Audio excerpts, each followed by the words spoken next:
Shalom, selamat pagi anak-anak semuanya. Apa kabar kalian pada hari ini? Ibu berharap kita semuanya dalam keadaan sehat.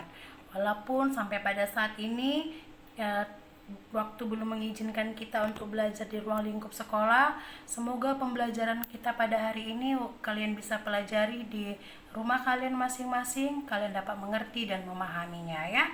Sebelum kita memulai pelajaran kita, mari kita bersatu di dalam doa. Terpujilah namamu Bapa, kami bersyukur buat kebaikan dan penyertaan-Mu dalam hidup kami. Tuhan Yesus, Kau jagai kami Bapa.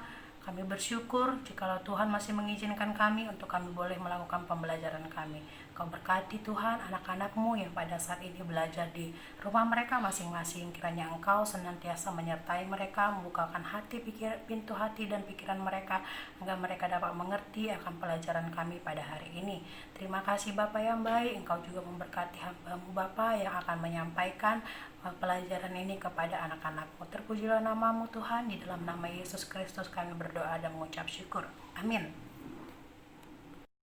Kita akan melanjutkan pembelajaran kita pada hari ini masih tentang keluarga menjadi pusat utama pendidikan, dan bahan Alkitab kita juga masih yang tertulis di dalam Ulangan 6 ayat 4 sampai 9, 2 Timotius 1 ayat 3 sampai dengan 10.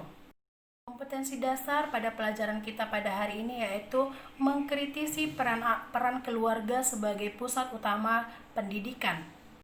Indikator yang kalian harus capai pada hari ini adalah menjelaskan pengertian dari pendidikan. Tujuan pembelajaran kita pada hari ini mengemukakan pertumbuhan yang terjadi dalam diri peserta didik secara individu yang dapat mempengaruhi pertumbuhan keluarga. Karena kita masuk ke materi kita yaitu peran keluarga dalam proses sosialisasi. Nah, seorang bayi yang lahir ke dunia merupakan satu makhluk hidup kecil yang penuh dengan kebutuhan fisik dan masih sangat bergantung kepada orang tuanya. Ia lahir ke dunia dalam keadaan tidak mengetahui apa-apa. Tetapi seiring dengan pertumbuhannya, ia akan belajar berbicara, berjalan, dan mulai melakukan aktivitasnya secara mandiri. Misalnya makan sendiri ataupun mandi sendiri. Nah, selanjutnya dia juga perlu banyak belajar tentang segala sesuatu agar kehidupannya menjadi lebih maju.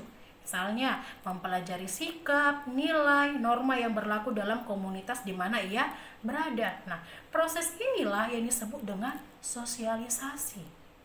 Nah, sosialisasi itu merupakan proses belajar seseorang di mana orang tua, persekutuan, atau masyarakat itu meneruskan pengetahuan, kebiasaan, maupun nilai-nilai dalam lingkungannya. Nah, proses sosialisasi ini mempunyai peranan yang sangat penting karena sangat membantu dalam pembentukan kepribadian seseorang, termasuk dalam membentuk identitas iman Kristen. Nah, anak-anak, di dalam keluarga proses sosialisasi dilakukan dengan memberikan pengajaran melalui memberi contoh dan menirukan serta melalui pemberian model bagi anak. Nah, oleh karena itu, setiap anak itu memerlukan kehadiran orang tuanya sebagai role model atau model percontohan yang melaluinya anak bisa belajar. Anak-anak, dalam keluarga Kristen, proses sosialisasi ini memiliki dasar Alkitab atau landasan teologis.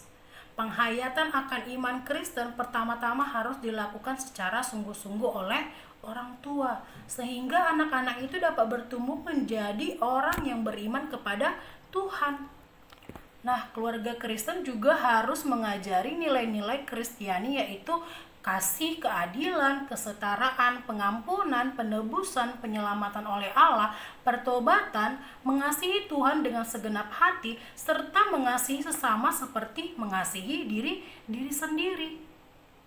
Juga bisa belajar dari tokoh Alkitab yang bernama Timotius. Nah, kalian bisa membuka Alkitab kalian dari 2 Timotius 1 ayat 5. Bahwasanya keluarga Timotius ini merupakan salah satu contoh keluarga saleh karena orang tuanya telah menurunkan iman kepada Tuhan Yesus secara turun-temurun. Nah, ini merupakan contoh keluarga Kristen yang dapat diterapkan dalam kehidupan keluarga Kristen modern masa kini. Jadi kalian bisa menerapkan contoh ini di tengah-tengah keluarga kalian.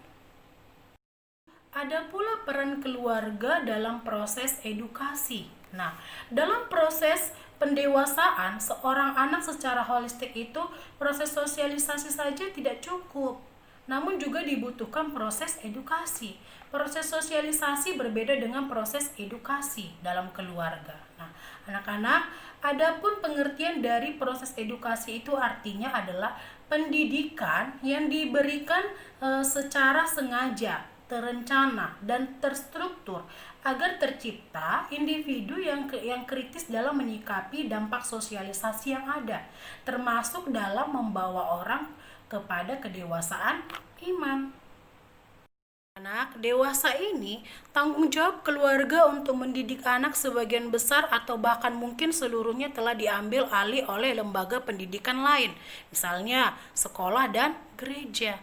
Keluarga itu cenderung sibuk dengan tanggung jawab lain sehingga melupakan peran utamanya sebagai pendidik pertama bagi anak-anak dan merasa cukup dengan memberikan tanggung jawab pendidikan anak-anak kepada pihak lain.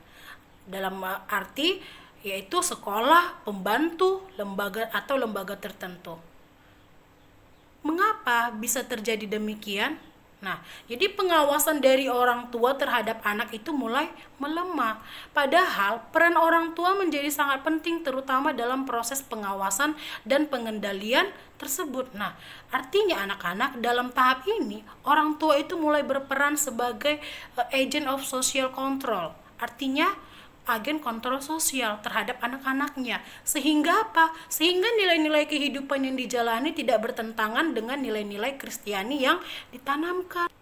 Nah, jadi nilai-nilai Kristiani yang menonjol itu adalah kasih, keadilan, kesetaraan, pengampunan, penebusan, penyelamatan oleh Allah, pertobatan, mengasihi Tuhan dengan segenap hati, serta mengasihi sesama seperti mengasihi diri sendiri. Nah, menjadi orang tua yang baik itu bukan berarti menyetujui atau membenarkan dan mengiyakan semua yang dikehendaki oleh si anak. Nah, orang tua harus bisa memilah mana yang diperbolehkan dan mana yang tidak diperbolehkan. Nah, jadi anak-anak melalui kesaksian hidup Kristiani yang diilhami oleh nilai-nilai Kristen ini akan mengantar anak secara efektif untuk semakin mengenal dan mencintai Tuhan Yesus Kristus.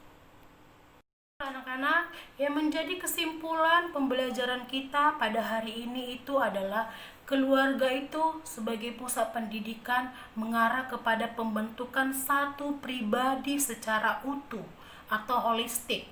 Artinya mencakup aspek rohani atau spiritual, psikis atau mental, fisik, serta sosial. Dan orang tua itu merupakan guru dan pendidik pertama dan utama bagi anak-anaknya. Nah, keluarga Kristen juga harus memberikan pendidikan Kristen kepada anggota keluarga berupa pendidikan yang bercorak, berdasar, dan berorientasi pada nilai-nilai Kristiani sebagai usaha yang ditopang secara rohani dan manusiawi untuk meneruskan pengetahuan, sikap, keterampilan, dan tingkah laku bersesuaian dengan iman Kristen. Nah, jadi pendidikan secara Kristiani memanggil setiap anggota keluarga itu untuk meneladani Tuhan Yesus Kristus sebagai guru agung yang menjadi teladan bagi pengikutnya, agar memiliki pemahaman serta relasi yang benar, mendalam dan sangat pribadi dengan Tuhan Yesus Kristus. Nah, anak-anak, itulah yang menjadi kesimpulan pembelajaran kita dalam topik kita pada hari ini. Sebelum kita mengakhiri pelajaran kita, mari kita kembali satukan hati kita bersatu di dalam doa. Terima kasih Bapak, kami boleh menyelesaikan pembelajaran kami dalam satu hari ini. Biarlah kiranya Bapak Engkau memberkati anak-anak-Mu Bapak yang pada saat ini belajar di rumah mereka. Biarlah kiranya pelajaran hari ini Bapak mereka dapat mengerti dan dapat menyimpulkannya di dalam hidup mereka.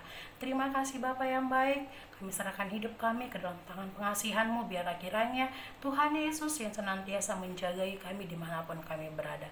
Terpujilah, termulialah nama-Mu Bapa. Dalam nama Yesus Kristus kami berdoa dan mengucap syukur. Amin. Terima kasih, Tuhan Yesus memberkati.